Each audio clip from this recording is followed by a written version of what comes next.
Years ago on the planet Earth, two brothers started watching Transformers media, and now they're going to make it your problem. You read my line. Why you do that? Mixing it up. All right. Hi, I'm Hayden. Well, no, I'm Frankie. Oh yeah, and I'm Hayden. No. Yeah. And welcome to BroBots in Disguise, where we are going through and discussing every episode of every major Transformers cartoon. And welcome to our podcast, all the way from Bayor's Dragon Mound, our new guest, Jonah! Hello everybody, my name is Jonah. These people have kept me tied in their basement for the past 15 years. Exactly. We've been saving you for a special occasion. And this is it. We've been force-feeding you Transformers content for the past 15 years. Transformers, Bionicles, is all that I know. Yeah. You could return me to civilization and I'd be useless. So why not make your reintroduction into society through a smaller format like podcast? Yeah. Exactly. So tell us a little bit about your connection to Transformers. I mean, obviously the tied up in the basement bit, but how did you get into the franchise? What was your first Transformer toy, if any, and what would you transform into if you were a Cybertronian? Well, my intro to Transformers is actually through YouTube many years ago. He wasn't lying, folks. Actually, when the Transformer movie, the Bayformer movie was coming out, I was like, I've been seeing advertisements. You guys keep talking about it. Can you give me an introduction? Where should I start? So you guys gave me the VHS for the 1986 Transformers movie, which is certainly a way to introduce me to this franchise. Oh, you gotta check this out. It's so cool. Everybody dies.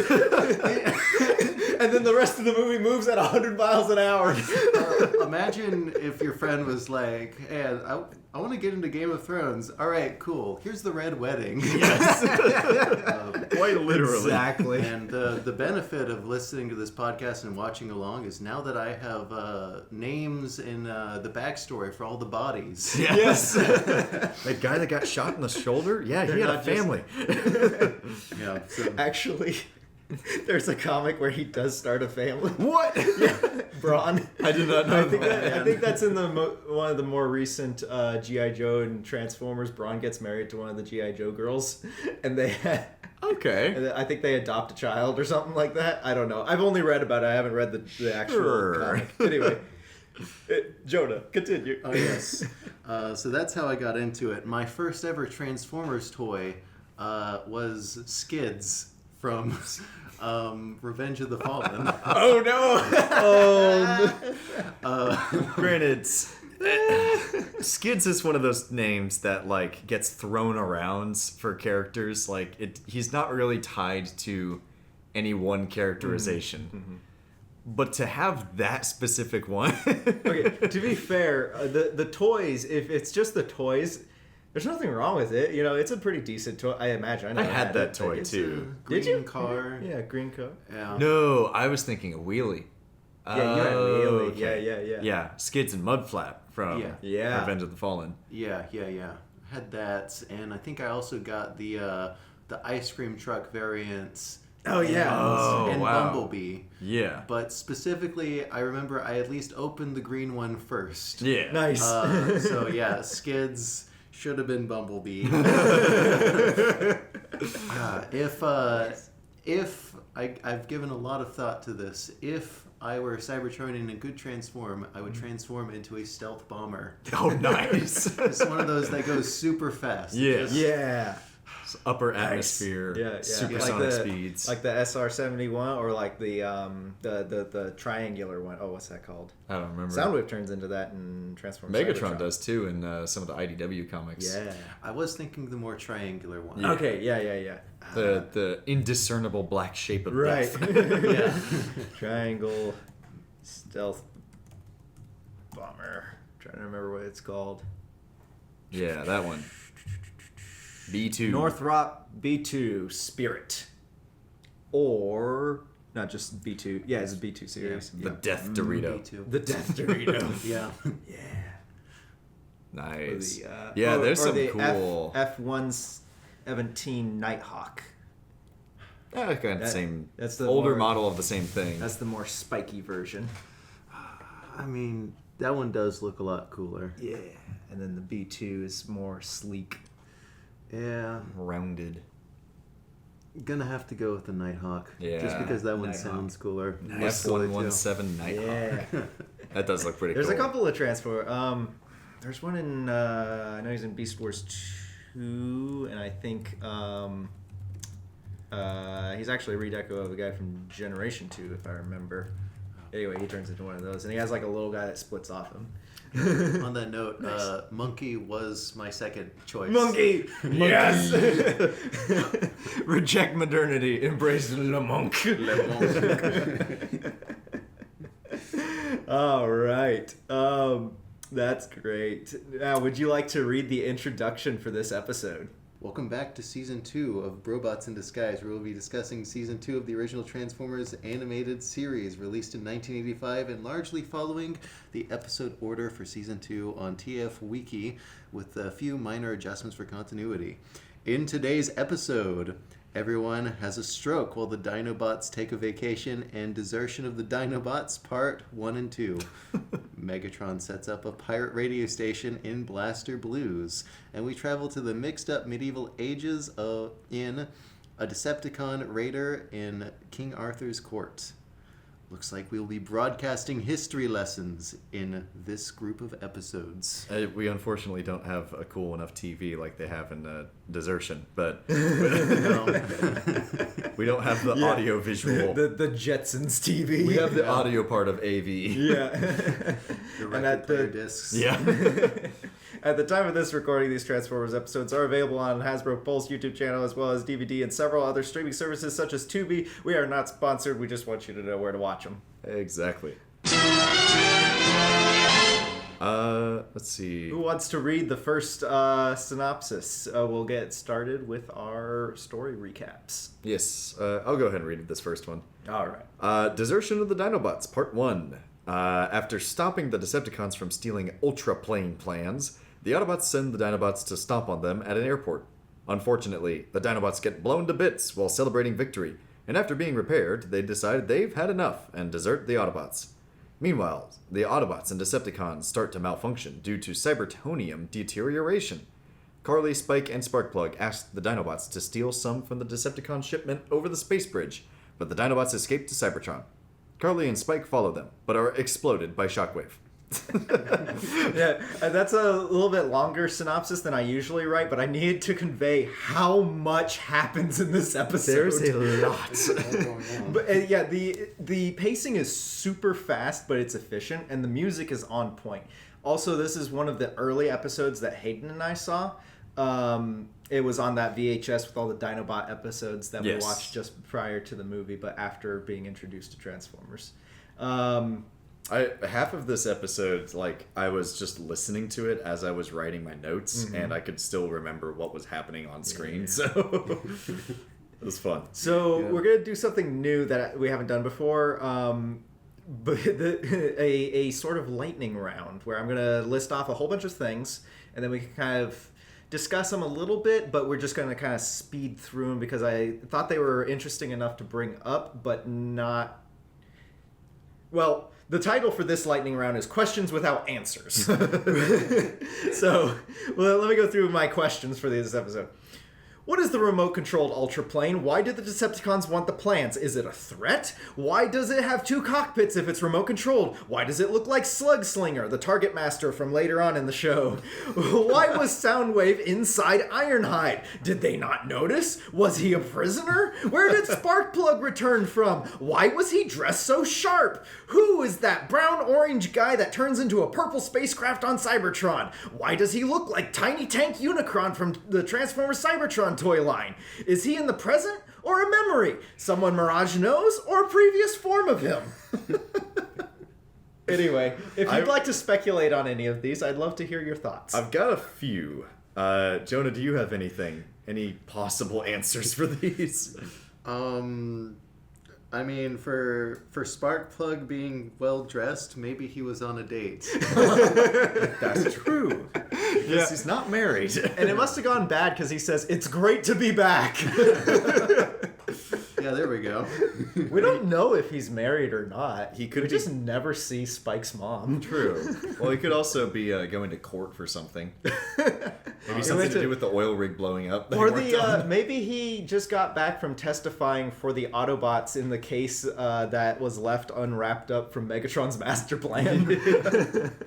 The Ultra Plane. I think that is probably like a UAV prototype. But they just wanted it to look cool. So Yeah. Because it is just basically an RC plane. I think it'd be interesting if the Decepticons did get the plans and then they designed Slugslinger after it. That'd be neat. Maybe that's what that's about. The two cockpits, I think it's just the rule of cool. Yeah. Yeah.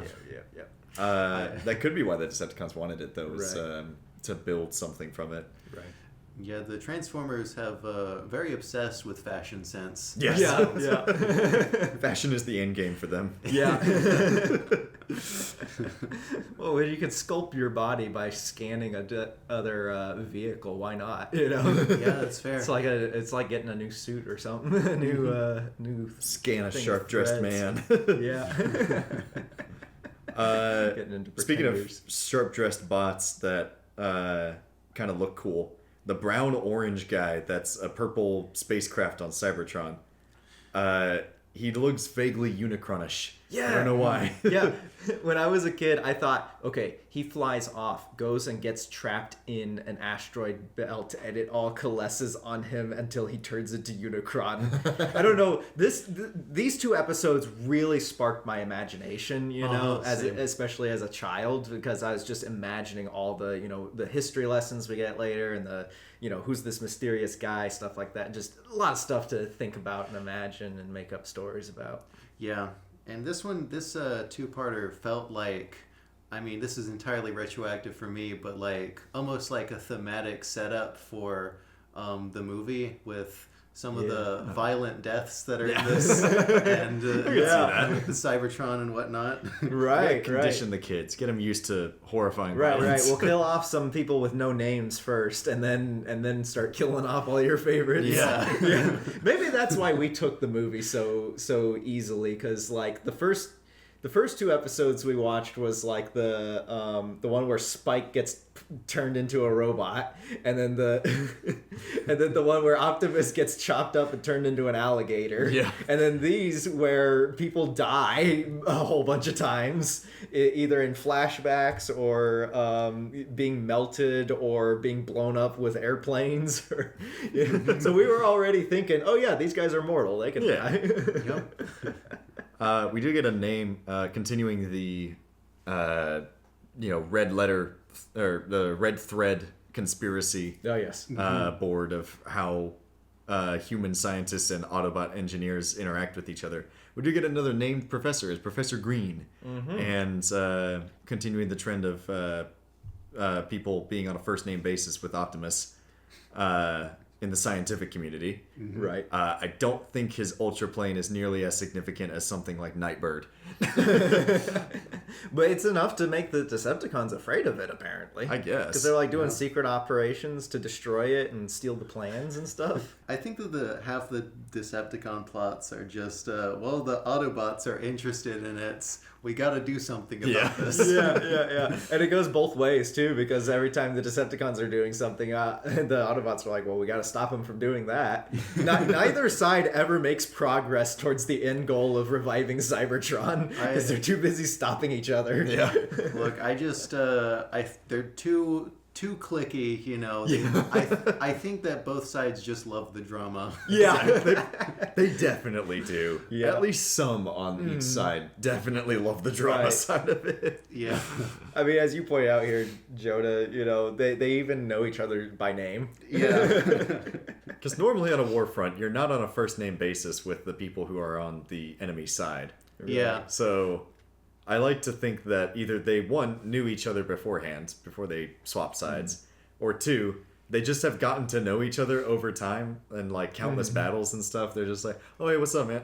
Yeah. The Transformer gods of plot armor won't let them kill each other, so they've become acquainted by this point. Pretty much. Yeah. And it kind of, it's interesting because it kind of harkens back to like, you know, medieval warfare or something, which we'll talk about more later on in this podcast episode. Yeah, but like knights, you know, kind of knew each other more than you know, warriors today do, because war today is fought at such a long range from each other, whereas, you know, knights would get up close and personal, and Transformers often result to melee more than they do shooting at each other. Yeah. I mean, they shoot at each other too, but then they close the gap and end up fighting each other fist or laser axe or whatever, you know? Yeah, I think that's actually a really good comparison, because medieval knights, royalty, you know, when they lost a battle, they would get captured and then ransomed back. Right. Because, you know,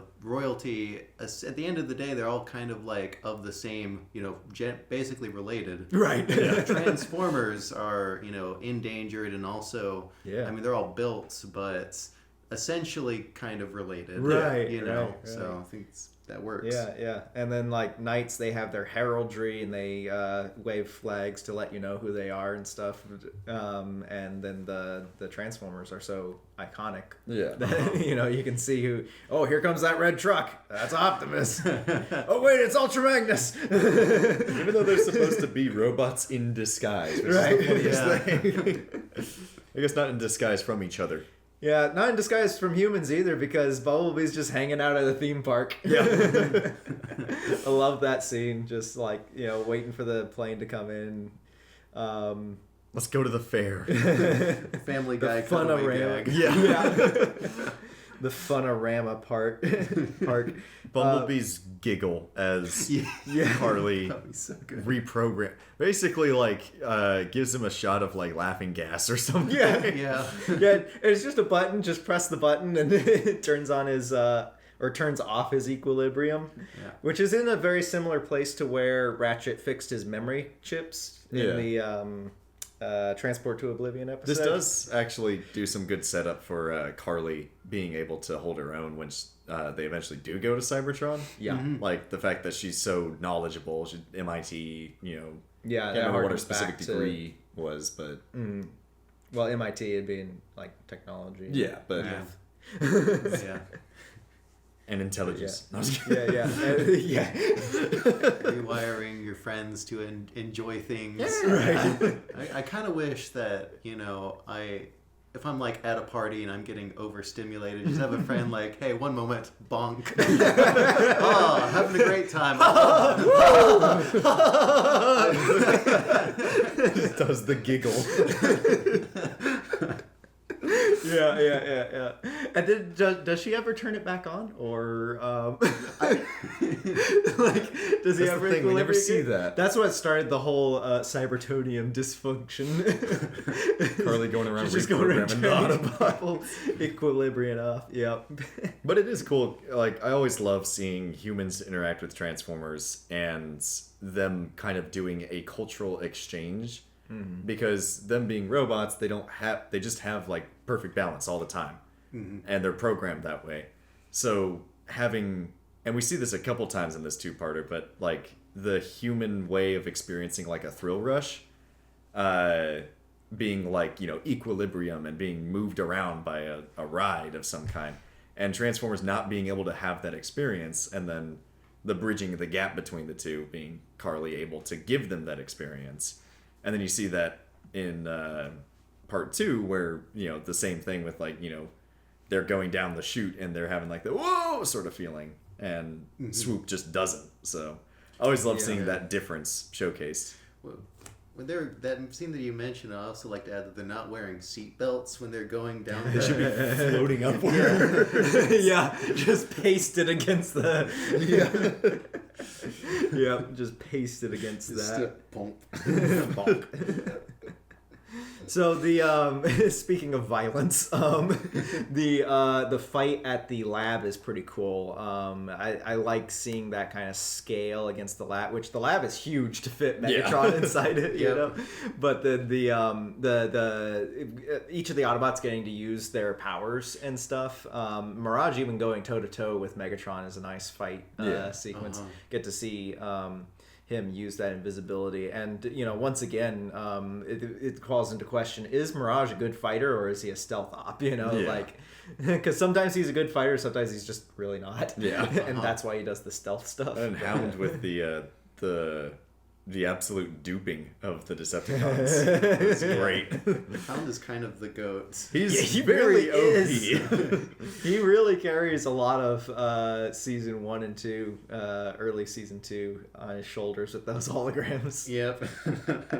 I'd also like to throw in jazz besting Starscream with the power of funky tunes. Yes. That's a staple of Jazz doing anything is just overwhelming someone with noise. Right. The Decepticons are autistic and they get overstimulated.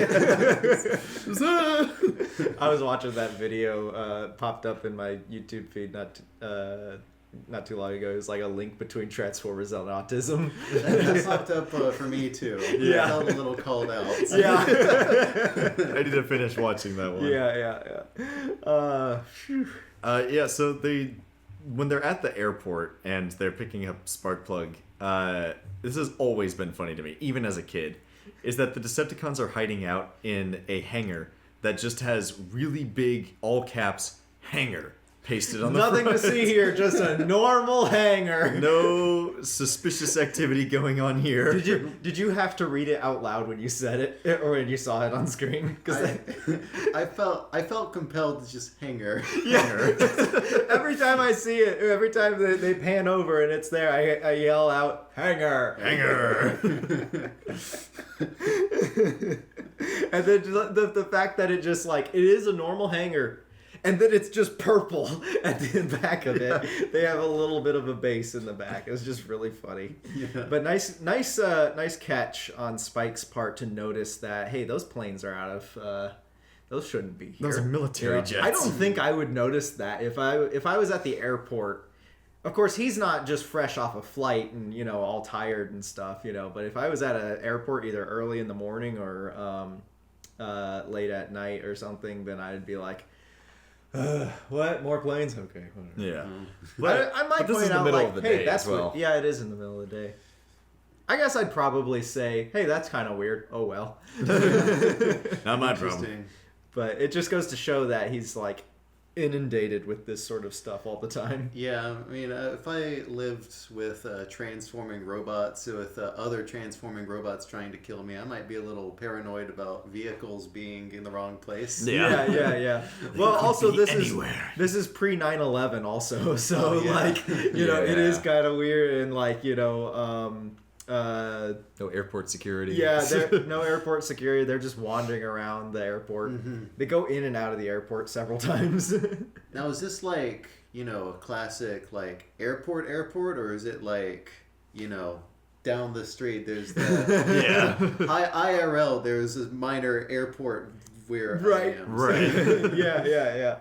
Yeah, and it's just like a tiny little... I once had a pilot tell me that was the most basic airport he's ever landed at. It really is. It is. It's just a strip of concrete and a couple of hangars. Yeah. Yeah, I like going for my late night walks. I just walked in, I'm like, yep, there's an airport right there. There it is. Right. Count the planes, see how many are there. But being that this is, you've got these jumbo jets, like you...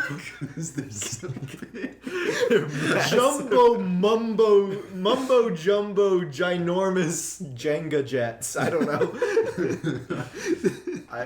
Go ahead. I did, I don't know if we're going to get into this right now, but I did just a little bit of math estimating how big they might have to be.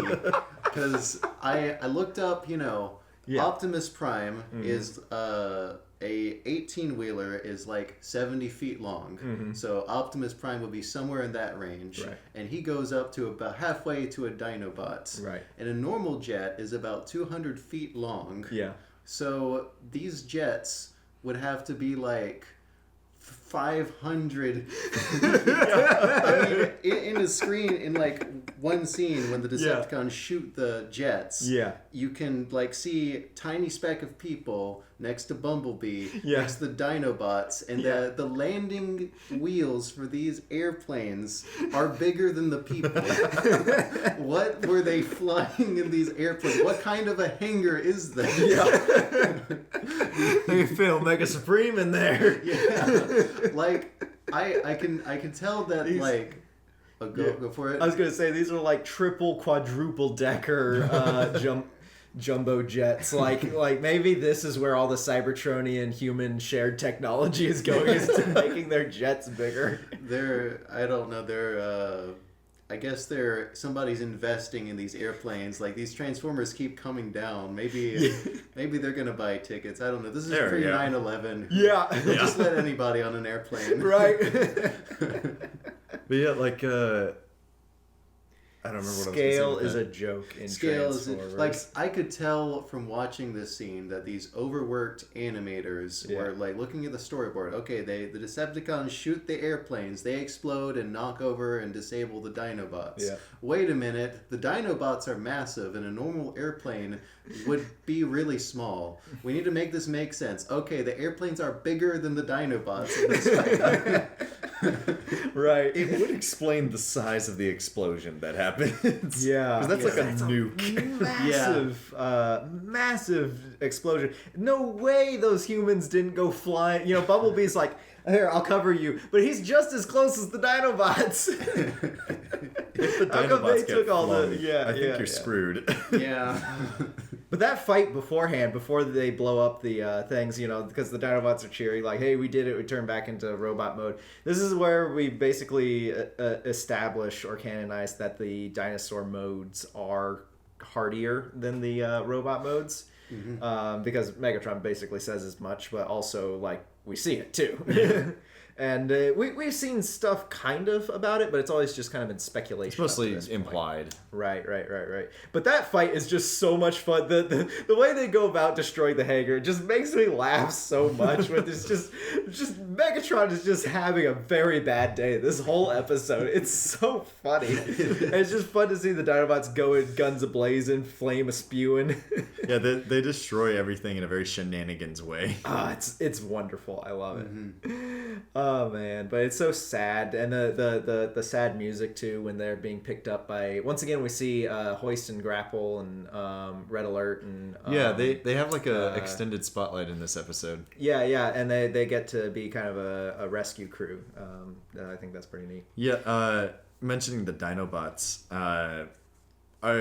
we have to assume that this either came before Dinobot Islands or they are just on vacay. At the Autobot base, because they're back in their little garage bunker thing. And they haven't really had the level of respect that they've had in like the Dinobot previous episodes. Right, because at the end of Dinobot Island, it feels like they've really come to an understanding with the Autobots, but in this two-parter, they've had it. They're like, look, you just use us as WMDs, and then we get blown up, and you have to put us back together, And they're like, but you like to fight, and he says, we'll fight when we feel like it. And Wheeljack mentioning before they go out, because they're like, we don't like orders, And Wheeljack's like, I got to work on their personality chips, It really does feel like this should come before Dinobot Island, but after the other Dinobot episodes. Because they, like, you've got the falling out in War of the Dinobots, then you've got them kind of, grumpily going along with what they need to do in the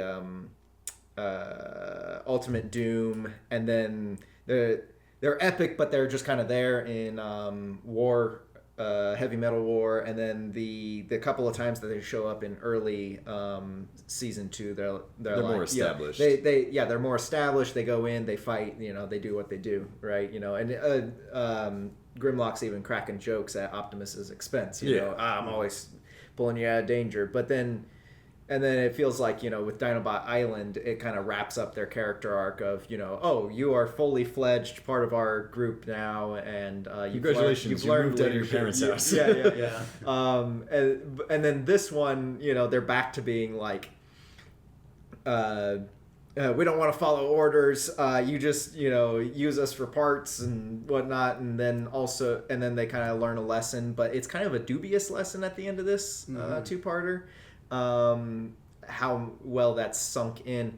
Now, it could also be that the Wheeljack mentioning that he needs to work on the personality circuits could kind of go with my theory for why they get dumb in season 3. Is that they do deteriorate between episodes. Since they built them on Earth and didn't use Vector Sigma, Wheeljack has to make constant upgrades to the Dinobots to keep them at the intelligence level that they're at. Post-release patches. Yeah, exactly. Because he hasn't done that for a while, the lessons they learned in Dinobot Island might have worn off by now. So it could come after that, but I feel that it should come before Dinobot Island. Mm-hmm. However, it does need to come before. There was another episode that I think that this needs to come after, though, because it does reference a lot of things. Not directly, but some of the stuff that they mentioned seems like it would come after one of the other season 2 episodes. Obviously, you got the season 2 characters in here, but Yeah.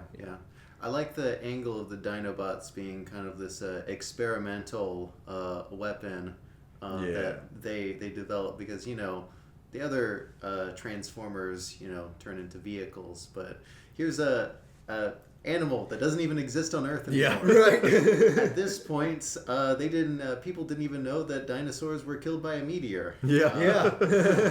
They just thought they literally thought they died because they were too dumb. Yeah. And it was a scientific oddity too. Like they were doing it for out of curiosity for building the Dinobots and everything. Yeah, they just wanted to see what it'd be like. Yeah. Robot dinosaurs might be useful. I don't know what for yet. Yeah. Yeah. So the fact they're so experimental kind of plays into that of needing to keep building onto them. But then, But then there's the Doyleist or the out of universe explanation of the writers being like, we kind of made these guys really powerful. We need to keep making them not want to work with them. Yeah. Just throw the Dinobots at everything. Right.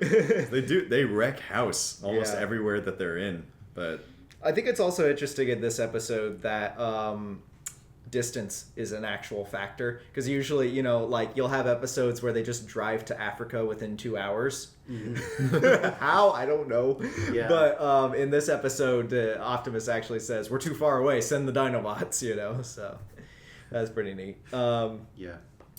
Also, I like the scene where they're reminiscing about Cybertron, and it's a nice setup for the upcoming events of the episode.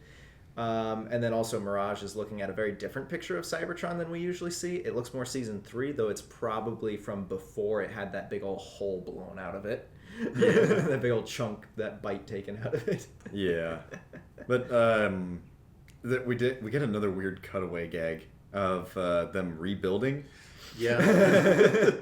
I like that. I like that we actually see them trying to fix something that they wrecked. Yeah. I assume that's the hangar, but it might not be.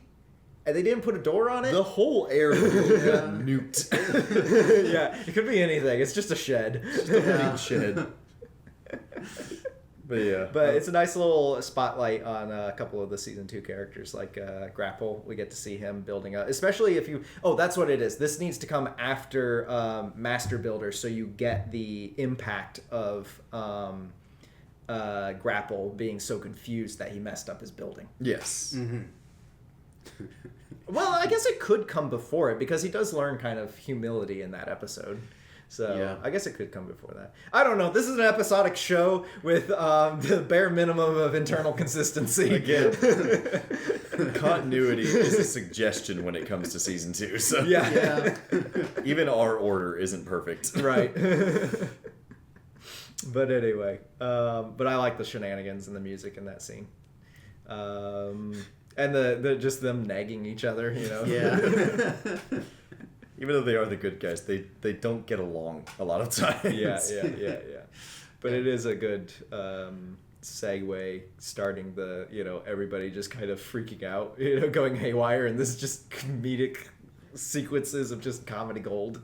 Yeah. So, go ahead. I was just saying the comedic timing, just the do do do do. Well, I was going back to the Bumblebee bit, but you get what I'm saying. Yeah. All right, that was funny. All right, back to the story. Plot, I guess. Right. I was saying with this building montage, like it's just. And also, it's the goofiest way that they could possibly assemble a building. Yeah. Just Airdropping the stones. Grapple made me laugh. Yeah. That bit. I am an artist. I love that. All those quotes. I quote those all the time. The rest of most of the rest of this episode is a lot of the Autobots and Decepticons having cybertonium deterioration and not figuring out why. And there's so much that happens in this that is just shenanigans. I love that bit. Yeah. The Megatron's voice going out and Star screams like, I'm in charge. I'm in charge Like, now. He literally takes every opportunity. Imagine if your boss is like, oh, sorry, I've got laryngitis. I just can't. The boss can't speak. I am the CEO now. Starscream will pick up anything. It's like when they just I almost said despawn, just disconnect from a Zoom call or something, and it's just like, well, I guess I'm in charge of this meeting now. Y'all have a nice day. Something that I love about this montage of all the Transformers messing up is Mirage thinking that he's going invisible, and then charging and then getting smacked, like, but how did he know I was there? Yeah. Which implies that, he can see himself when he's invisible. True. That's a really good point. I never really thought about that, but He's not able to like see through himself. Like to his eyes, he's opaque. But to everyone else, he shows up as invincible. Right. I didn't even think about that. And that makes more sense for a robot to be able to do that, because I was watching a video about the pros and cons of being invisible, and for a human being, how you would effectively, number one, you wouldn't be able to see yourself. So it would be hard to move around. It'd be like trying to walk around blindfolded or something. And then number two, your eyes probably wouldn't work either, because you can't receive if you're transparent, you wouldn't be able to receive the light.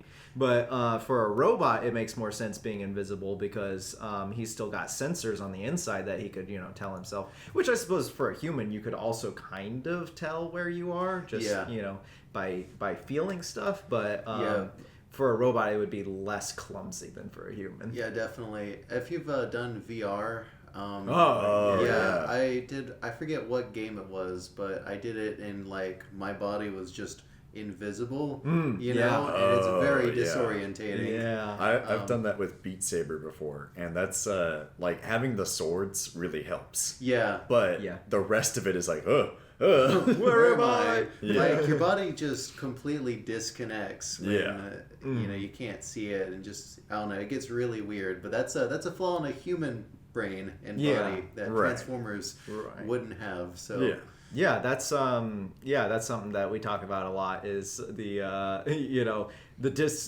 there are a lot of similarities between Transformers and humans, but there's also there is a gulf of differences, in their physiology and psychology and stuff.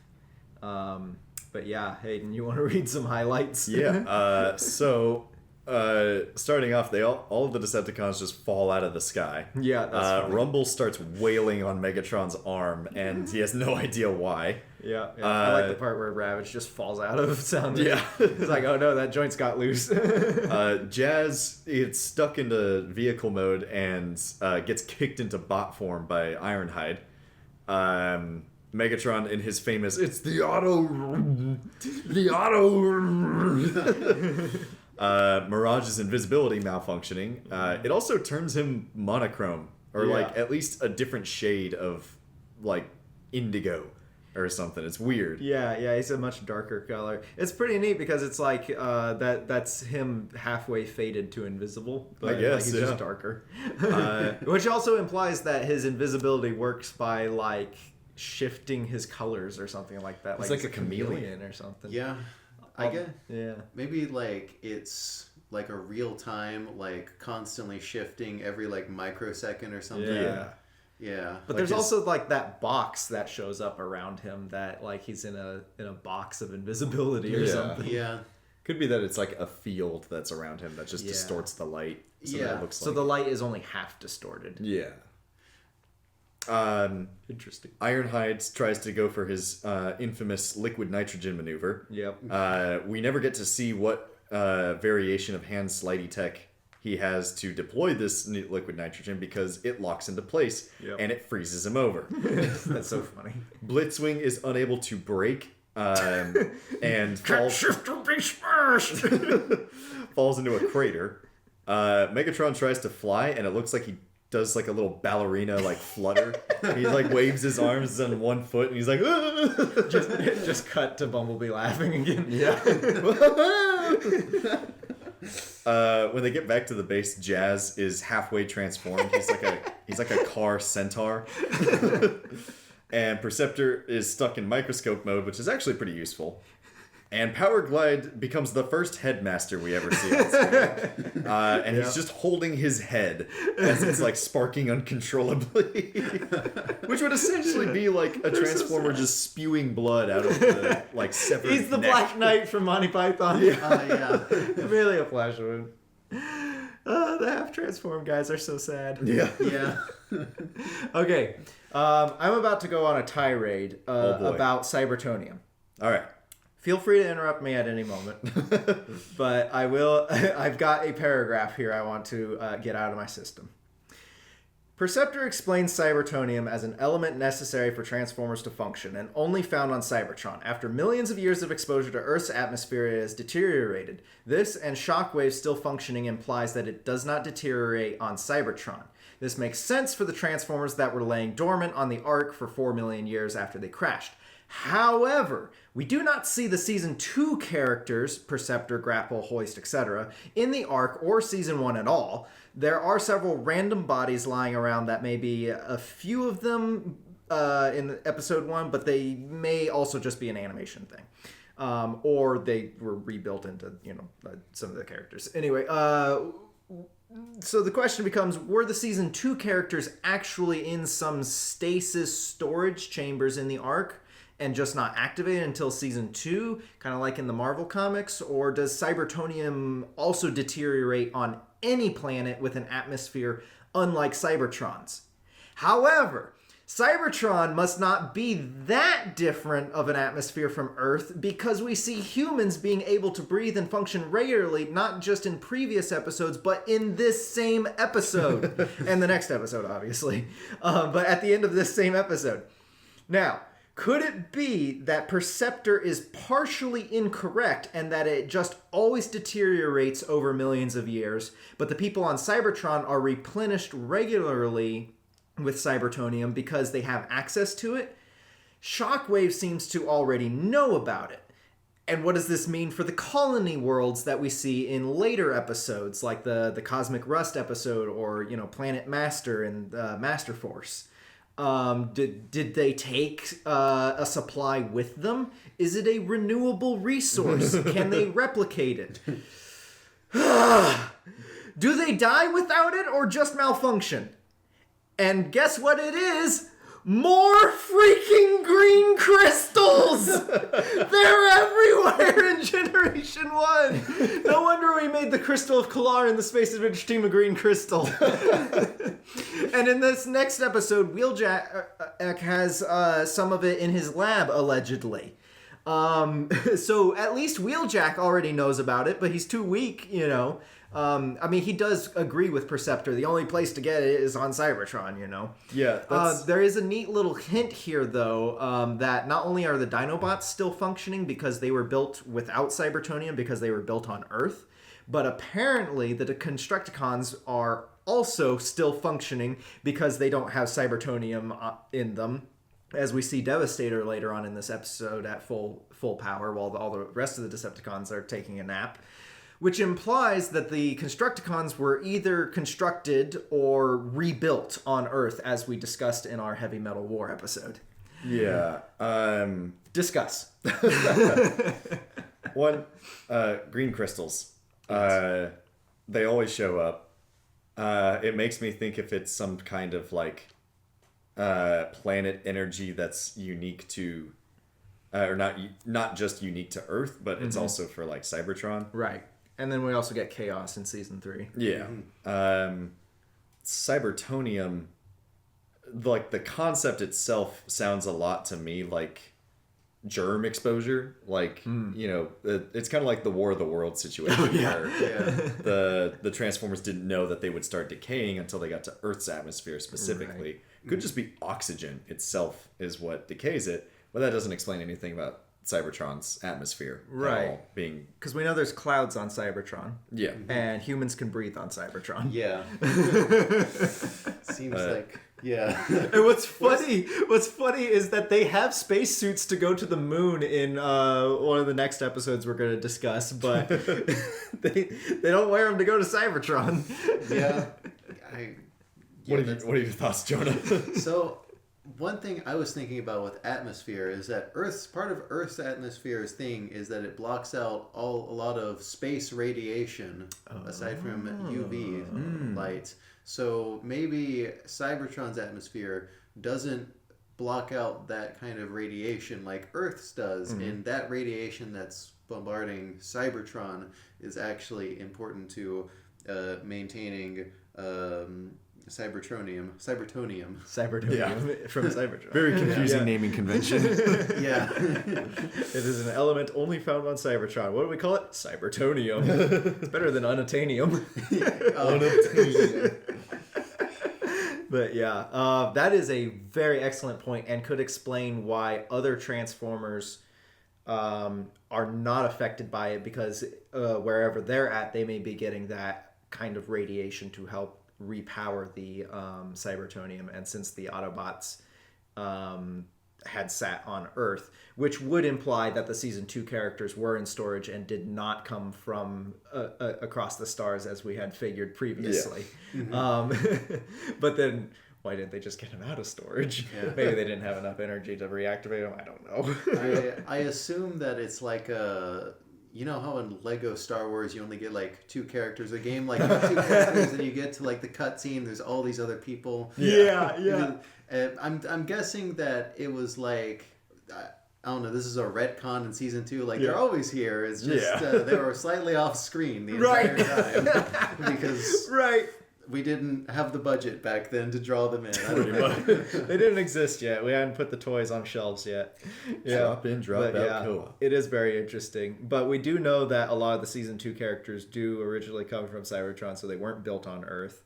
And whether they came from somewhere else and just weren't getting the radiation they needed, or had a atmosphere that also deteriorated it, and Perceptor just misspoke to simplify his explanation or something like that, you know. We may never know, but it's worth discussing. Yeah. I do really like your explanation about the radiation, though. Thank you. Yeah. I do what I can to defend these 1980s writers for this kids show. Yeah, that's the fun thing about like Transformers is like sometimes it's just a job and sometimes they're putting a lot of heart and soul into it, you know, and like either way it helped just inspire a generation of you know, sci-fi nerds. Yeah, exactly. Yeah, I mean, transforming robots, what's not to love? Exactly. And they turn into everything that a kid could possibly like. You know, if you like cars, we got cars. You like jets, we got jets. You like dinosaurs, we got dinosaurs. You like guns? You like guns? We got guns. We got 2 guns. We got 1 space gun and we got 1 legit gun. Just straight up gun. There was actually 2 others. One that was a revolver and one that was another gun similar to Megatron, but they didn't make it into the Transformer toy line. They were Diaclone only. Yeah. Turning into a revolver is kind of fun. Yeah. Just imagine the puns that he could have made. Oh, I'm Revolvatron. Megatron's brother. Imagine a Transformers episode where two of them are like captured and forced to play Russian roulette with the Decepticon revolver. And you think it's like two guns, and the Russian roulette is figuring out which one of these is a Transformer. This one doesn't have any bullets. It's got an energy array on it. If you're listening, Hasbro, I've got some ideas. Bring back Nerf Megatron. Oh, Six Shot also turns into a gun. Oh, yeah. That barely counts. Barely counts. That's a box with a nozzle on the front. Barrel-ly counts. Barrel. There you go. Oh, man. I'm not getting out of this basement, am I? Get the rope. Another 15 years for you. No. Did you want to say anything else about... I see you also have a paragraph, Aiden, about Cybertonium. Something about the Dinobots in this, their characterization, is there is like a vague theme to these two episodes, and I think it's what does it mean for people who haven't experienced Cybertron or anything with like Cybertronian culture to experience like why it's a home for Autobots and Decepticons. So we have humans and Dinobots, neither of which have ever experienced Cybertron. And Well, Spike has been there in a previous Spike's been there a couple times, but to him it's in an life or alien- death situations. Yeah, it's been an alien planet in a highly intense situation. Yeah. But we're seeing it through their eyes as they kind of like this episode's mostly focused on like the Autobots are like, everything is better back on Cybertron and stuff. Right. But they don't have that. The Dinobots. Yeah, and then setting it up with this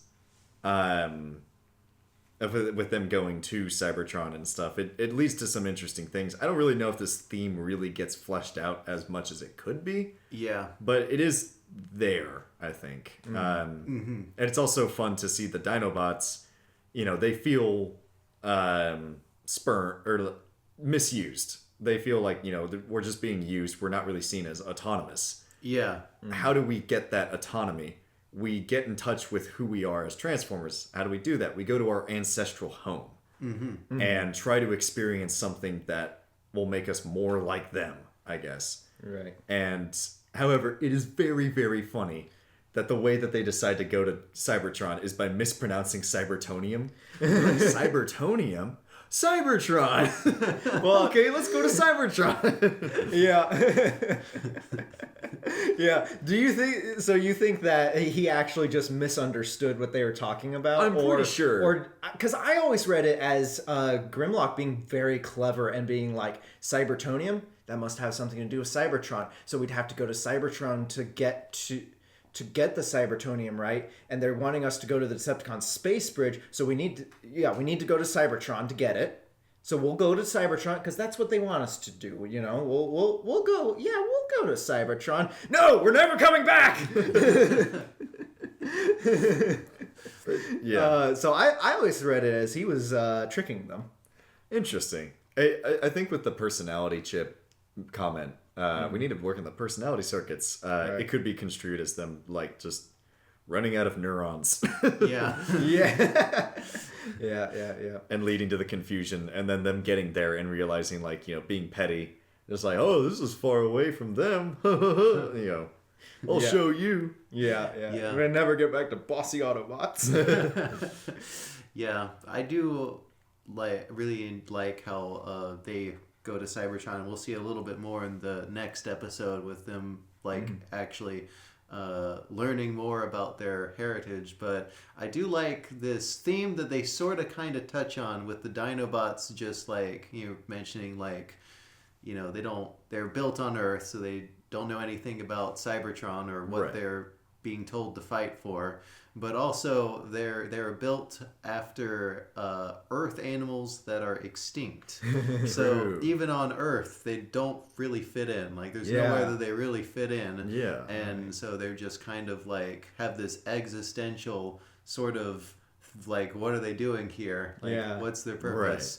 Right. Another reason this should come before Dinobot Island. Yeah. And why they should stay on Dinobot Island, and to explain why they're not in the rest of season 2. Yeah. I think these are the last episodes with them until we see them in the movie. Yeah, this felt like a bit of the writers going, oh, one more thing. Well, they seem to be selling pretty well. One more episode. More Dinobots. I do think this is a very good set of episodes, or at least it's a very fun set of episodes. I just wish that they had some continuity. Yeah. Like they were either set before. Yeah, I mean, I feel like they only work because of the Dinobot. It's called Desertion of the Dinobots, which, by the way, was a very hard word for me to say as a child. I always called it Desertation of the Dinobots. Yeah. Dissertation of the Dinobots. Dissertation of the Dinobots. That's what happens when Grimlock gets smart in season Yeah. So I was like, I knew what it meant. I just didn't know how to say it. And then when people start talking about, I was writing my dissertation, I was like, why did you run away? Why were you writing about running away? I just imagine Grimlock with big, thick rim glasses in front of a chalkboard. Me, Grimlock, me give dissertation of Transformer gender in politics. Just that episode, Grimlock's New Brain, where he gets smart. It's very smart. Instead of speaking in a British Creates accent. life. Out of Unicron's brain. I just see him with like a little grad cap and the gown and everything. But he's in dinosaur form. Yeah. There is a picture. I think there's a picture of him dressed up like that from one of the Japanese manga. Oh, fun. But speaking of brilliant, Carly is brilliant and insane. Yeah. She drives like a maniac, and she also like just really like just figures things out very quickly. Just comes up with very good ideas. Yeah, that trick stunt that she did driving, which I don't even. Just the car goes flying. It's inexplicable. The toe sticking off a Devastator just drives off of that into the space bridge and onto another planet. She like bounces off of another like platform too. It was like She's the new baby driver. Yes, exactly. Somebody do a night call edit. Yes. Carly driving. Oh, the man. shot of them driving away in the sunset in the Immobilizer episode, Yes. and then just put "There's something about you." Why is that not a lo-fi AMV, vaporwave AMV sort of clip? Anyway, well, I think it's time to take a break, and when we come back, we'll discuss part 2. And we're back with Desertion of the Dinobots Part 2. Jonah, you want to read the synopsis for this? Yeah, one? let's go clockwise. All right. Yeah. Giving the reader idea of our positioning. In case somebody has a sniper rifle. Exactly. Satellite positioning. Because we're definitely recording this live Oh, yeah, in front of a 100%. studio audience. It's your stealth bomber's gonna come in with the coordinates. Cue Bumblebee laugh track.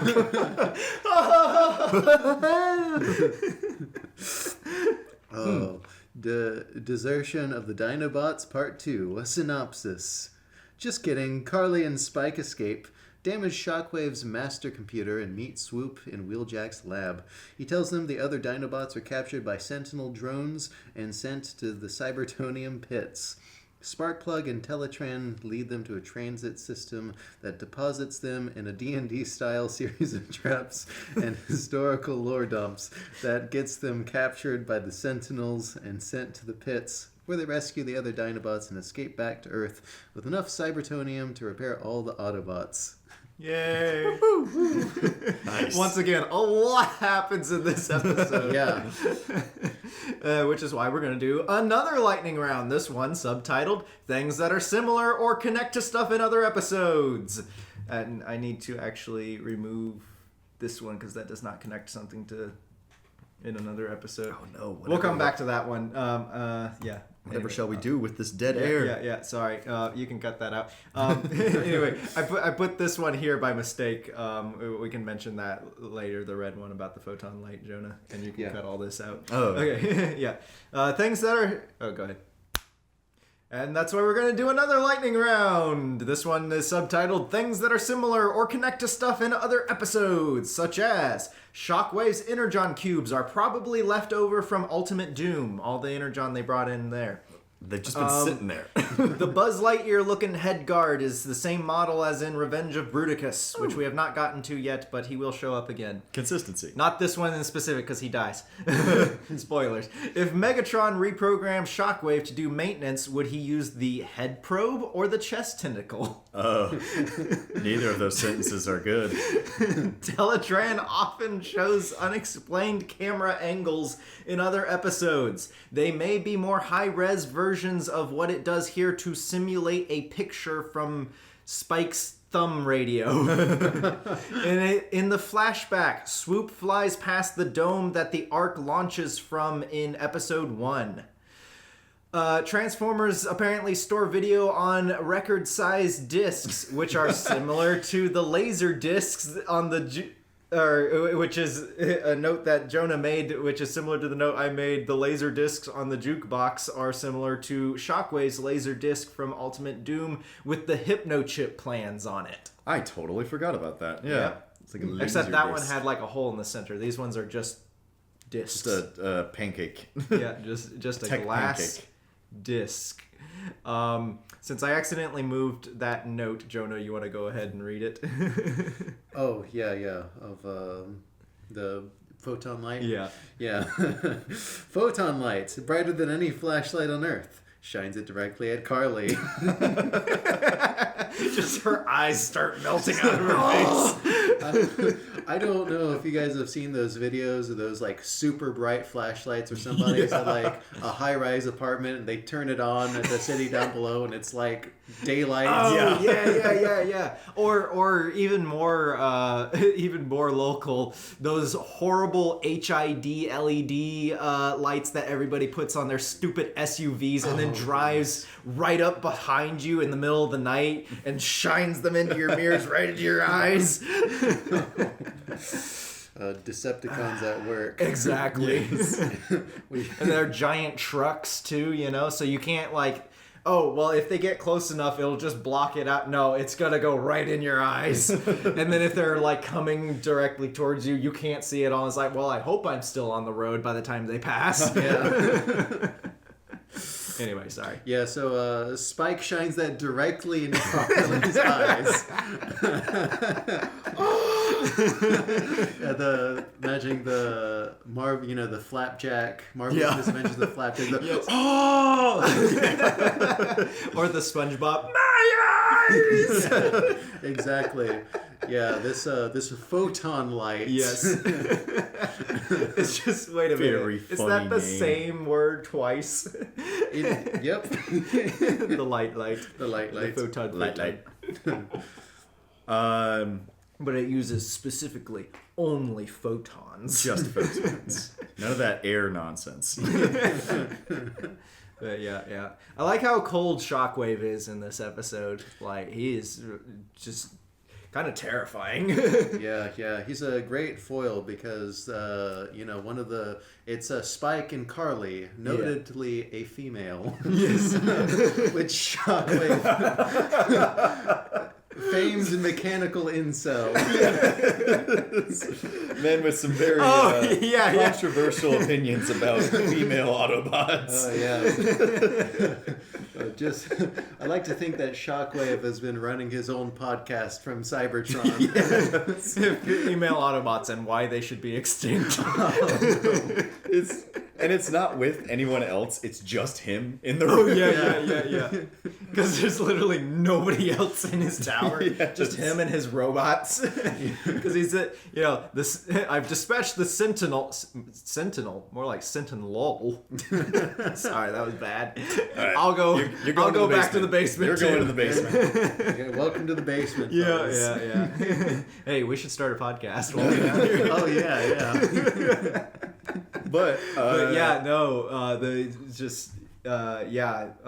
that chase scene is like perfect. Like, I mean, it's a Transformers cartoon. It's not going to be, super scary, but it hits a lot of earmarks of like classic horror movie type stuff, where it's just the silent, unstoppable threat just following you. He's got a Michael Myers presence at the beginning. Yeah.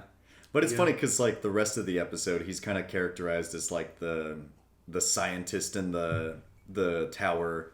It's like, they managed to escape. Like, then it's like, don't worry, I just passed the Sentinel to take care of them. Yeah. But you need to emphasize, like, how sad he sounded. Like, they managed to escape. He was so aggravated. He is also terrified of Megatron's forehead probe and chest tentacle. Maybe that's why he's only got one eye.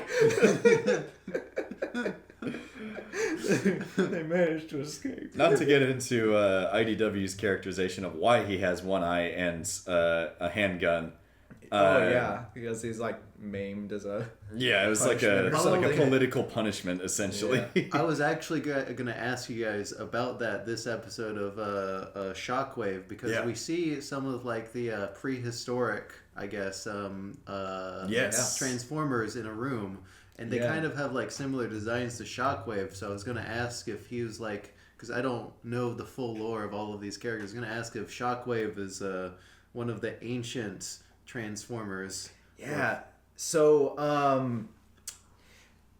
the Doylist explanation is that he's not from Diaclone. He's from a different toy line, because when they originally were making the Transformers, they just took the Diaclone toy line and rebranded them as Transformers, essentially. He's actually one of the ones that's from a different toy line. The Watsonian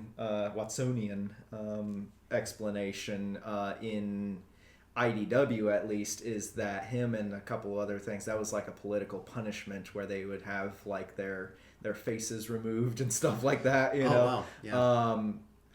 I don't think there's an actual explanation given in the Transformers cartoon specifically. I think it's just because he's like cold and calculating and stuff. I mean, he definitely has some emotion, like in this episode, like you were saying, but and he's very disgusted by things, but he's also much more machine than he's more machine now than man. Yeah. Twisted and evil, I see it as kind of like like the Mouth of Sauron or the Nazgul, where they lose more of their human characteristics the more like Sauron they become, But that is a very good point. The further back, the designs on them kind of make me uncomfortable a little bit, just because they're like so ancient and blocky and stuff. But the ones that we see more in, when I was a kid at least, when we see the historical tapes, there's a specific purple Decepticon that I always wondered, I wonder if he's like Shockwave's ancestor or something like that, And I think that it's just part of one of those like design things, because we'll see in later episodes where the Quintessons create the Transformers, they have like different designs and stuff for different functions that they do. Specifically the Decepticons, initially they're all like kind of cookie cutter, here's all the Decepticons, they look like this, here's all the Autobots, they look like this. But then as they and they allude to it in here,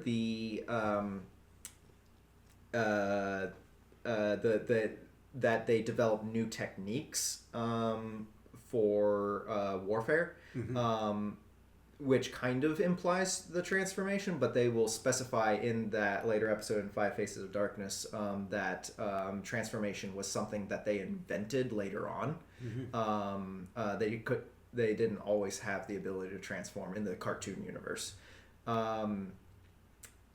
So I imagine it falls into the category of just upgrades or repairs, or just something that is specific to him. So kind of like, you could also see it like, another Bionicle reference, Kopaka has those like scopes on the side. It could be something like that. He modified his head to be more efficient for running computers or something like that, I think it's a really cool concept that gets played around with Shockwave, or at least with some things that I've read online that I did, where, Shockwave, he's already a robot, but they somehow dehumanize him even more. Yeah. through Right. things. Yeah, 'cause I just doing some research before coming on, watching the episodes, like, oh, Shockwave looks really cool, and then I look online, like, he tried to collapse the universe to power Cybertron. Like, oh, okay. Yeah. And it's like, this is the most evil man in this universe. Yeah, he really is one of, I can't remember if the Marvel comics had an explanation. I forgot to also bring the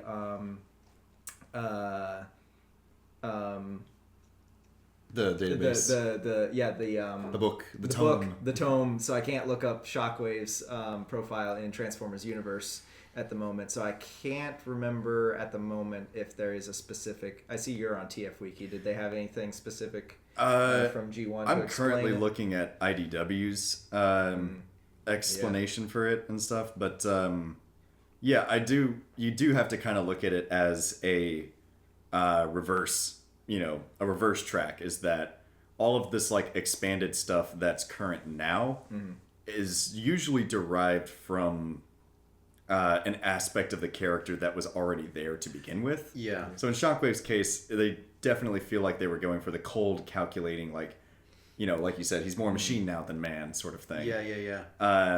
But in the IDW, they turned that on his head. They turned that and ramped it up to 11 in that he was a senator who was outcrying a lot of like injustice on Cybertron, and his political opponents like basically staged his quieted him. And the way they did that was by two different procedures. One was shadow play, which was basically like brain surgery that removed all emotion from him. Because he was like fiery and fighting for justice and everything. It changed his entire personality from a fiery crusader into an emotionless husk. And they also did Imperata, which was where they removed his face and his hands, replacing them with a featureless mask and claws, just to basically just mark him as anathema and stuff. But it's really cool seeing how that sort of the line of creative inspiration, how it all stems from Generation 1 ultimately. Like you can see this like progression, and that's always what I love about Transformers adaptations, is like taking an aspect of something and then adapting it in a totally different way. And that's kind of the benefit of most of Transformers being like kind of this constant cycle of reboots. Yeah. I love that, because that's when you're making a story, you go through multiple drafts and you have ideas that start out really basic, and you're like, I want to develop that further and further until you get something that's recognizable from the source but wildly different. And with series like this, where with Shockwave, you start out with, let's bring this other toy into the show, and then you keep having these ad hoc explanations, and then for why that is, and then people build off of that. You see that creative process live of people just building onto it and making their own adaptations, and you kind of see you can kind of track the creative process through the ages. Ages. It's only been like 40 years. 40. If you think about it too, Shockwave being in charge of Cybertron makes sense from like kind of an external perspective of the leaders of both Decepticon, like primary Decepticon groups, the people who are left on Cybertron and the people who are on Earth, are both guns. So guns indicate power. And there's also, I was thinking about him being basically a Cyclops. There's a little bit of, I don't know if they intended this just kind of comes up as, a side effect, but there's a bit of Odysseus here with the two humans running away from the Cyclops, and then, tricking him, going into the computer, and then going out a little bit. Right. It's definitely not a intended parallel, and it's definitely not like an effective parallel, but there is a parallel there. Yeah, definitely. But yeah, I always thought Shockwave was one of the coolest ones too. He's a fan favorite for a reason. Oh yeah. And don't forget the true source of all of his villainy. Which is that he's British. Of course, that accent, it does things to you. If Star Wars taught us anything, it's that people with British accents are generally on the bad side. I mean, even Grapple, you know, he's the pompous, arrogant guy. But yeah. Beast. But yeah. So, do you think that this is Wheeljack's lab from Divide and Conquer, or the one from Ultimate Doom? Because it's kind of they're because all of them have been kind of close to Shockwave's tower, or is this a third one? Because the layout is different once again. Now this one does have, you know, he might just be like Batman. You know, he's just got a lab all over the place. And this one also has some sort of lock on it, like we saw in Divide and Conquer. So either Wheeljack gave Carly the code for this lab to get in, or she is at least as smart, if not more smart, than Chip when he unlocked the Decepticon's computerized lock back in Divide and Conquer. In fact, she'd probably be even smarter because she does it like on the first try, whereas Chip, he said that it took him several tries, even though we only see one try. He's like, I got one more idea. In this episode, we do see her like hack a door to crush one of the Sentinel bots that were chasing them. Right. Which, by the way, Spike was pushing that door open. This giant, like 50-foot tall metal door. Right. I have some more notes about this man's strength that this show seems to gloss over. I don't know how strong a teenage boy should be. Right. But this man lifts. Yeah. Yes. He's about 15, maybe if he's at a birthday, he's about 16, or however old it is to get a driver's license. I don't know. But He has worked on an oil rig. He has also worked on an oil rig. Yeah. And humans are very resilient in this show. There's several times where Megatron just like tosses scientists to the side and they just like fall 30 feet and are fine. Yeah. You know? But yeah. Going back to the Wheeljack thing, it's always hilarious to me that most of Cybertron is like kind of a neutral silver. Yeah. Any Decepticon tech is usually just like bright, or not bright, but like deep, rich violet purple. Yeah. And it's just really funny seeing how they kind of like blend together a lot of times. Like a lot of times it's like just kind of a purplish silver. And then they get to Wheeljack's lab and it's just the starkest transition into bright orange metal. But yeah. Yeah, I like the their sort of like adventure through Cybertron as a team going through. I just wanted to say real quick, you mentioned that Wheeljack is like Batman. Yes. Yeah. But, you know, Batman has all the dark, gothic colors. Yeah. But what if you live on a planet that's all the, you know, kind All of dark gothic colors. Dark gothic, you gotta change it up and go brighter colors. So you may have an orange room. Yeah. There you go.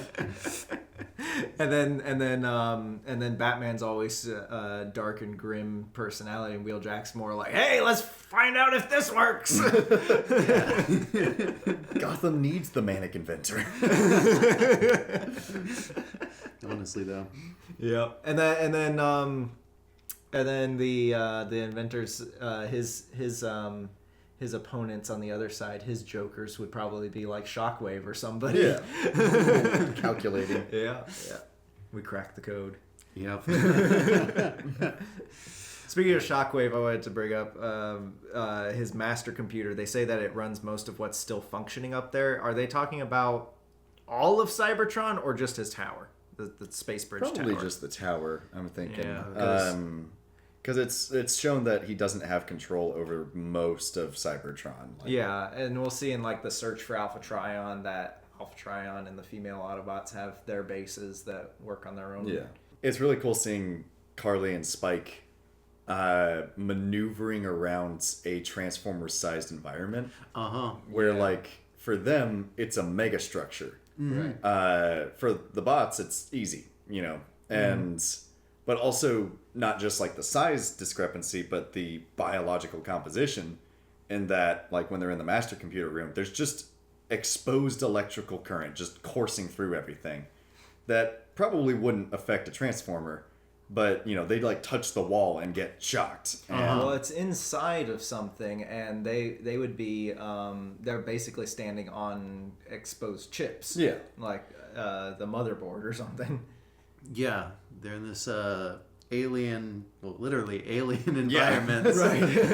And you mentioned D&D. This is actually this would make a great dungeon. honestly, Yeah, I noticed that. I made a note on it. Hayden made a note on it. I put it in the synopsis. I was wondering if you would make a note on it too, that it feels like a D&D adventure. yeah, Yeah, it does. I did note that I felt compelled by the human characters, like in the show in general, but particularly in this episode, because my experience came from the 80s movie, and then I watched the Bayformers, and then Bayformers, I'm constantly begging our Lord and Savior Michael Bay to put robots on the screen. Yeah. That's what I paid $10 to see. Right. Exactly. And the human, I don't even have to mention that the human characters suck in that show. Yeah. It's just, but here I was watching and like, there hasn't been an Autobot on screen in several minutes, and I'm okay with this. Yeah. Because I'm following these insane teenagers. They're just built different in the 80s, I guess. They are built different. Yeah. But yeah, I love this also kind of brings up like the beginnings of the theme that started in the last episode but is really fleshed out in this one, of them interacting with Cybertron as a whole and it being totally foreign to them. Not just with like how the Sentinels work, how like the scale of everything, but the history behind it as well, and like how everything's organized, like the Cybertronic mass transit system. Like it doesn't consider the speed that it's going at because everything else is robots, but like you get deeper and deeper and deeper into Cybertron, and it just gets stranger as you go. Yeah. It feels very like Labyrinth, like the old 80s movie Labyrinth. Oh yeah. The David Bowie. Yeah. Oh, yes. Would that make Shockwave David Bowie then? Yeah, I guess so. Shockwave will in fact dance the magic dance. Somebody animate that onto Shockwave, please. Yeah. But like Shockwave wears like latex pants. Yeah. Instead of the bulge, it's just the gun trigger. oh no. Okay, well, at least for Shockwave, his toy, the gun trigger, like rests comfortably on his belt. Yeah. Like, it's not in the same position that Megatron's trigger is in. True. Yeah. But that is an unfortunate toy. But like them exploring Cybertron, it's not just like the way that everything's set up, it's that everything's also abandoned and mostly forgotten. And like, they even find the primitive ancestors of the Autobots, and they're just stuffed into a corner. Like Yeah, is that supposed to be a grave that they walk through, or is that statues? Are they statues, or are they just like literally just we put these ancient machines in a closet and just left them there? Yeah. This one because really... it's like on a main on the road that they're following. Yeah. I love the scenery and the 80s movie, because saw that first and watched this and like this would be a great place for an animated number. Cheesy 80s one of the running through this environment. Well,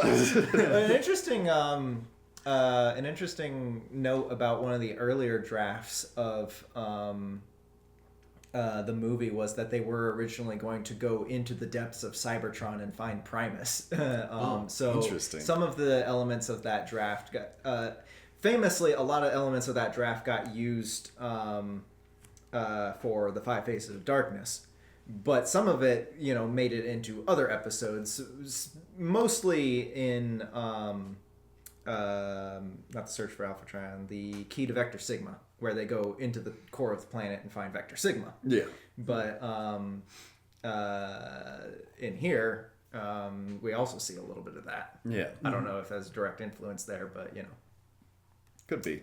yeah, Parallel similar thought. ideas. Yeah. They even with like the animation, I guess budget for season 2 animation is still pretty good. Aside, it's just like the spacing and size problems that plague the series. But they The really, scale is crazy. yeah, they didn't hold back on Cybertron. Yeah. And I feel like the artists are better at like more generally drawn towards like the gigantic like robotic art. Because it only like starts to suffer on Earth when you know what the size of things are supposed to be. Right. Yeah. But when you get over here, they're just going wild and drawing these this apocalyptic robot landscape. Yeah. It just Right. works. Yeah, it does work, and I think that the animators must have really known like where they needed to put like, okay, we're gonna need to put more budget towards these scenes because this is going to be a key moment or something More like movement that. and Yeah, we're everything going to like need that. more stuff here. We want to they must have had a good director on some of these episodes to say like, hey, focus on these scenes and this stuff is just we'll just fill in. But I love as they're walking around, Carly has so much wonder about Cybertron and amazement for it. But Spike has been there before, so he kind of knows about it, like where Carly's like, wow, the more I see, the more I like. And he's like, the more I see, the more tired I get. Yeah. But I love the line where she says, it's incredible. How could they have ever left this? It's such a like somber line. It doesn't get a ton of play, but it always has hit me as like someone just being overwhelmed by the stark beauty of an alien world and realizing that they had to leave this behind, sort of thing, and gives more characterization to the Autobots.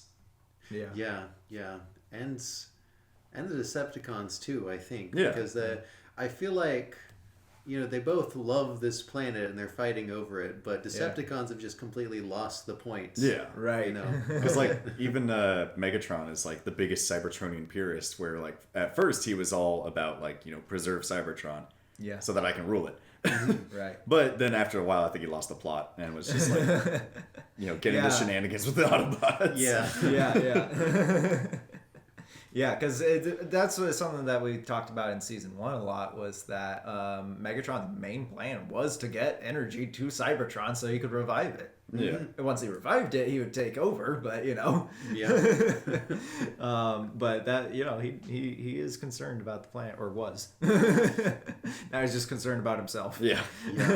The curious thing about their journey is that they find a history lesson about like the war. And this is probably the most detailed history we get beyond like the intro of season 1. That it does get retconned in 5 Faces of Darkness, but I don't think so. I don't think because this is very general history, so I don't think I guess anything so. directly retcons it. Yeah. But it feels so different from It does. stuff like War Dawn, and where they like go back in time and see how Optimus came to be and stuff.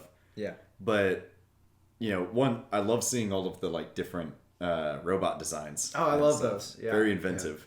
Yeah. Once again, just imagination goes wild as a kid. You know? Even now, still, I'm like, oh, that's cool. I want a toy of that.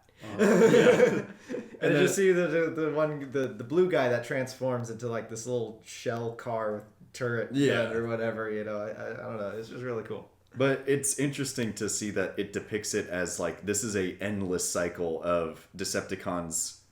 Decepticons win, Autobots win, leaders rise up and fall and stuff. And we don't really get that sense until just now that this war is millions of years old. Right. And I think that's kind of tying into the Dinobots story arc, is they're seeing that, history of this war just keeps going on, and that's why we need to keep fighting the Decepticons. Yeah. Yeah, you know what that segment really reminded me of? The second Matrix, the ending scene with the architect. Yes. And the cycle of fighting the machines. Exactly. Yeah, you're right. I feel like Shockwave would give that kind of monologue, though, that the Yes. architect... He would definitely be the architect. Yeah. That would be With great. David Bowie pants. It's all been a plot swoop. You've been led to this belief by this long and fun D&D quest you've been on, but I've organized this war since its beginning so that we continuously are distracted from the real problems and that we don't go out and conquer other planets, and you only think that you're the one because you were built on Earth, but actually I've tricked you into this. Now we'll dance the magic dance. Actually, I think IDW also had a thing where Shockwave like went back in time and orchestrated the primes falling out. The 13 primes, Liege Maximus betrayal. He impersonated he killed one of the primes and impersonated him for centuries. And manipulated So he is history. he is also like ancient kind of in IDW, so I don't know. He gets around. Yeah, he does. Oh my goodness. Also, what gets around is Wreck-Gar's axe, apparently, because that axe that cuts Swoop looks like Wreck-Gar's. It's exactly that. Yeah, And another thing about like the age of Cybertron, and that it is like in disrepair and it hasn't been maintained, Yeah. is that like none of the traps work. Yeah, they're still active, but yeah, you're right, and it's interesting that arched hall, like kind of cathedral looking with the missiles in it. Mm-hmm. Yeah. And then the just door, he just pushing through. breaks the doors, the crushing doors. Yeah. Yeah, the traps not working also implies that they've been used so much Oh, true, yeah. that which kind of they've just been killing each other Yeah. constantly. Yeah, which is backed up with the history lesson that we get, Like this planet has been dedicated. It's like a war zone that hasn't had its mines cleared, essentially. Right. And that would just be all of Cybertron. And this is, remember, deep inside, because once they give up on Wheeljack's Cybertonium, if the circular map that they see is a cross-section of Cybertron itself, then the Cybertonium it comes from somewhere near the core, or at least the Cybertonium pits that they've been taken to are somewhere near the core of the planet. Specifically at 354 Zeta Alpha Mark 7. Or at least that's the train station that they're supposed to get to. And they didn't get all the way to that train station. But I love that they got tubes kind of like Metro Nui, another Bionicle reference. And the funny thing is that the last thing that Sparkplug hears is, "Roger, Houston, this is Spike," and then loses contact with them. But Roger, yeah, Houston, this is Spike. but I love... also one of the designs in the history video, there is a Gundam in there. Oh, really? Yeah, Oh, really? he's like dark blue, and you only see him for a second, but it's got a Gundam head on him. But I love that they come out into this area that's like an underground city with its own atmosphere. Like there's a sunset kind of happening under there. Like, is that underground lighting, or is there like another like tiny sun underground It's a or something? journey to the center of the earth. Yeah. It reminds me of Gigantian in Transformers Cybertron, where they go underneath the planet and find more cities underneath. Yes. And then also the two arcs that escape in the history video are likely colony seeds for like the planet they find in Cosmic Rust and in the Headmasters, and maybe even on Junkion. Yeah. Anyway. I'm just reading through some of my notes here. Oh, that's over. Yeah. The pits themselves are the Cybertonium pits. It's literally like a slave mine. Yeah, the pits are pretty creepy. The way that it's just like darkness in the background and these spotlights coming down. It makes me think of like an arena after hours or something. Yeah. Curious thing about the drones. All of the drones, like the Sentinel and the little troops and everything, they all have treads for the bottom half, like tank treads. The drone captain, who has like a little TV in his chest and talks to Shockwave the most, he has legs. is the signifier of sentience having 2 legs? But legs are just for show, according to Gundam. Legs are just for show. I don't know. I mean, it Curious. does kind of make that more like bipedal human connection. But we also see sentience in characters like the cassettes later on that turn into animals and cassettes, and that's it. And like Skylynx, he's definitely pretty sentient. At least sentient enough to be vain. Yeah. Very, very vain. But again, he has legs. Yeah. Yeah. Well, he has 4 legs. But he has legs. Okay. Wait. Skylynx is going to be an My interesting. argument still stands. I like that Shockwave calls Swoop a foreign robot because they didn't originate on Cybertron. We haven't really talked about him too much, but Swoop gets a huge spotlight in this episode. Probably the most of the entire show. Right. And he hasn't really gotten a ton of characterization up until this point. He's kind of a roll with the punches Dinobot, and I think there's a couple different sources that cite him as being like the most intelligent out of all of them, which makes sense. But it's really cool to see him kind of like go along with the humans, and he's a very wholesome Dinobot, the most articulate for sure. And also when he sees the history lesson and stuff, there's a very, very take it in stride sort of attitude of just like, oh, I didn't know that. Yeah, he was like, whoa. Yeah, it's like, neat. Anyway. Yeah, I feel like they could have strengthened the theme a little bit more by having him like, oh, this is the Cybertronian, like, this is what we've been fighting for. Yeah. Like, but Do one of those anime things where, so this is history.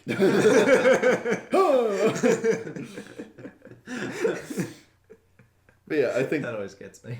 yeah, there's a lot in this episode you're that right. has like character threads, but I don't think they ever really get fully fleshed out to the point where you could call them a running theme or a character arc, like stuff like Auto Berserk or something. yeah, I feel like a lot of stuff in Gen 1 at this point are like, yeah, you're talking about the seeds of ideas and building off of past things where it's like, oh, this is cool. I hope we see more of this. And then somewhere down the road we're going to get a series or something that actually explores it in depth. That's just brilliant marketing also, because then, the kid with his toys is like, oh, that gives me an idea for the story, and I'll play with my toys to tell the story, It's genius. Yeah, it definitely. I feel like this was also in an era of throw stuff at the screenplay and see what sticks sort of thing. I was just like, there's a dungeon, there's a prison break, there's a swoop. Yeah. There is a a nice looseness to the creativity of Generation 1 also that you don't get with later series, because the later series are trying to like hone in on things and like establish rules and stuff, and Generation 1's just like, we're doing time travel today. The vibe of a lot of these episodes, it feels like back when we did LARP. Yes. We show up and like, well, we're here. Let's do something. Right. Something. We're on opposite teams. We Yeah. need drama and conflict for the day. Right. Yeah. All right, here we go. It feels like a playground. And I've like, it's play. Like, it feels like a lot of these episodes are just kind of playing around. Like, well, we had a fun trip up to Cybertron and back. A lot of stuff happened. A lot of stuff kind of happens. We're just having fun with it. Yeah. I hope no cosmic horror planet devouring entity comes in to completely change the tone of the series. Surely my toy won't get discontinued and die horribly in front of me. Or worse, off screen, and then his dead body be drug into the frame. Man, I sure do love this character. I hope his guts don't melt out of his mouth after getting shot in the chest. Yeah, I mean, like you pointed out, this episode does kind of prep you for that, though, because you got these drones getting melted during the breakout. We got the characters in the flashback or the history video being gunned down brutally, you know, and then showing up again because no consistency. animation. But yeah, and I noticed in the video of the history lesson, one of the ancient Autobots gets like blown up. Yeah. Which I totally imagined the Lego video game, like the breaking apart noise. Yeah. Yeah. And I was like, hold on, that guy just died. Yeah. And then a few minutes later, they're fighting the Sentinels, and a couple of them just melt. Yeah. It's like, oh, whoa. Yeah, Gets ripped in half, I think. Yeah. Oh yeah. Grimlock just like chomps one in his mouth, and I think Sludge steps on one and destroys it. Yeah. Remember, it's they're great robots, so any kind of violence against them is okay. They don't. Yeah. They don't have faces. They don't have names. As long as you don't have any dialogue beyond fire or attack, Yeah. you don't have any plot armor. I'm sorry. No one's safe. Violent, horrific deaths for you. Yes. Yep.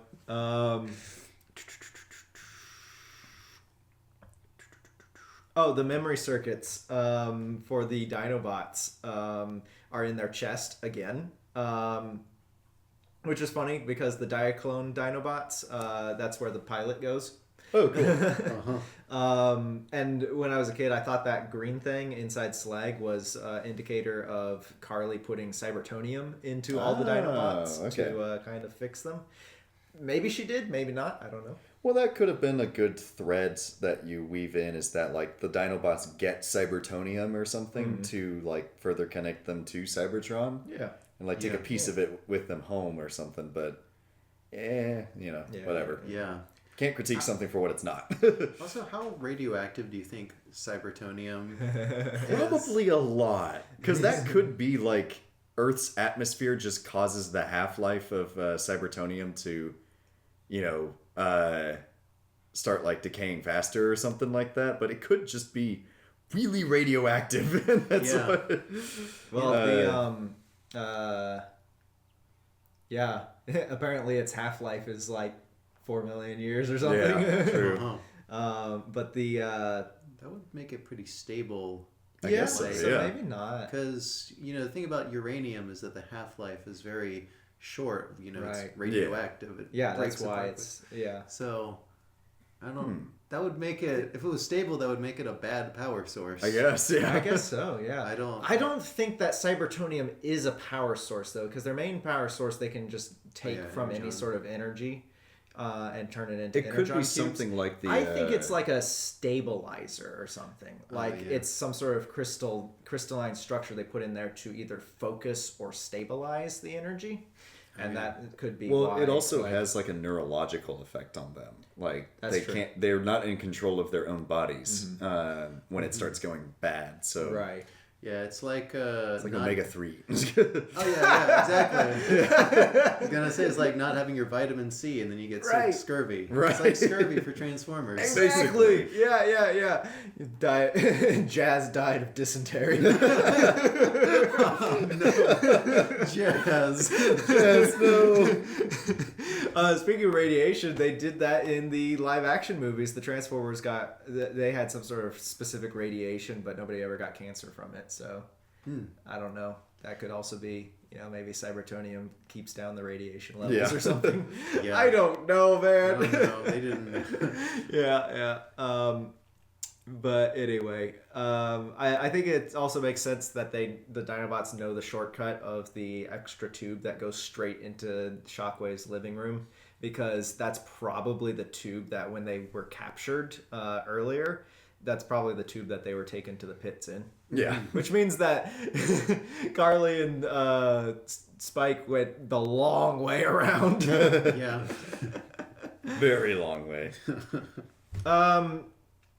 Speaking of space bridges, That thing move around. Sparkplug, did he build that space bridge outside the Autobots HQ, or did they just already have that? And I assume that because Cybertron is closer to Earth now, that it's once again easier to do the space bridge. You don't have to wait for such a specific planetary alignment, but it's still kind of like it seems like the space bridge moves around a lot still to get it lined up. Yeah. So maybe they were just really lucky and it happened to line up with their base this time. Probably. Yeah. This episode has a lot of as Tolkien calls them, eucatastrophes. Doesn't make it a bad episode, it's just something to point out. Yeah, exactly. Had to find a way to, solve the Transformers dementia crisis. Right, exactly. Also, green cubes. Green Energon cubes. Last thought I had on Cybertonium, and you guys were talking about the frequency of green crystals in this. Yes. Do you think that might have some, nuclear undertones? Because nuclear radiation is commonly depicted as green. Yeah, that's a good point. And this is 1980s, where nuclear war is in everybody's mind. I think it might be some sort of 1980s nuclear anxiety that's sort of creeping in. Almost now that you bring it up, probably so. Yeah. Because almost every time that a green crystal shows up, it's a weapon. Yeah. Or it's an being source. misused as a weapon it's always an energy source or a power amplifier, and most of the time that means that it's being used as a weapon. Because the first time it's from the Earth's core in the Arctic, and they're draining energy from that, and uranium comes from within the Earth. Usually. Yeah. The second time, Fire on the Mountain, it's like a crystal that directs the power of the Earth's core into a weapon. The Heart of Cybertron that we were talking about last podcast episode amplifies Megatron's powers so that he can be a more deadly weapon. Mm-hmm. This is the first time that it's, and I know that Chaos in season 3 also those are used as a weapon. This is the only time that we see it not being used as a weapon. Interesting. But that is definitely a good insight on using that correlation between colors. Oh, yeah. Another good point from Jonah. 5 points to host Jonah. They don't keep me locked in this basement for no reason. Yeah, Exactly. I'm gonna let him stew and marinate his deep cut Transformers opinion. I haven't blinked in 10 years. I keep my eyelids taped open. You're just sitting in the basement, and then just 10 years pass, and then you're like, an I have an epiphany. Maybe we should give him one of the Autobot medals. Yes. I want one of those Autobot Honorary medals. Autobot medals. I love that. Woo. That's so fun. Yeah. I deserve the rubies from the ruby mine. The ruby mines. The crystal mines of Burma. Yes. Last thought on this one. Yeah. What's the moral here? The Dinobots just, I don't know, just suck it up and deal with it? I guess. I feel like kind of what they were going for is that now that they've been to Cybertron, they know what the Autobots are fighting for. Yeah. I think that's probably what they're going for, and I think that's what was implied. Yeah, I don't know if yeah. it was what was conveyed. Yeah. What was conveyed, I feel, is that they came here and they're like, oh, we get to tear things up. yeah, and then they got enslaved. Yeah. But Grimlock says, I guess helping other people is okay. And I feel like he takes his Dinobots to Cybertron because, once again, we've talked about Grimlock learning to be a good leader. he's looking out for them. He's like, we're getting misused. I'm going to take us where we can't be, Yeah, we're he's hanging out always in this prioritized canyon his 40, family. 40 miles away in a canyon. That's not far enough. We got to go to a different planet. Yeah. He's their union rep. Yeah, exactly. So I think that he has kind of a tenuous, which again, I feel like this should come before Dinobot Island. He has kind of a tenuous arc of, well, I guess helping other people is okay because Carly and Spike came to help us when we were enslaved. Yeah. So, we wouldn't have got out without them. But he says, basically he says at the end of the episode, all right, we'll do what you say until I don't feel like it anymore. Yeah. Which I used to, the way he says it, I used to think like, until, like it was one of those episodes of some other show where it's like, until next time, eat your Ovaltine or something like that, until next time, we've been, like we do. Until next time, we've been Frankie and Aiden. Or do we do that? Sometimes. Yeah, we say roll out. Yeah. And dinosaurs are half the battle. Dinosaurs are half the battle. Yep. All right. Before our Cybertonium wears off, any other final remarks before we take a break? I think I'm good. All right. Let's take a break and move a little quicker on the next episodes, I think. Hey, everybody. As you notice by our enthusiastic over-talking about this couple of episodes, and by the implication of the addition of Part 1 in the title of this episode, we are breaking the podcast episode 11 into 2 parts. In Part 2, Hayden, myself, and our guest Jonah will continue to talk about the episodes we promised, and that will come out later this month. Please join us then to listen to our discussion of Blaster Blues, a Decepticon raider in King Arthur's court, and our silly segments. We hope to see you then. Until then, I hope you have a good day. Bye!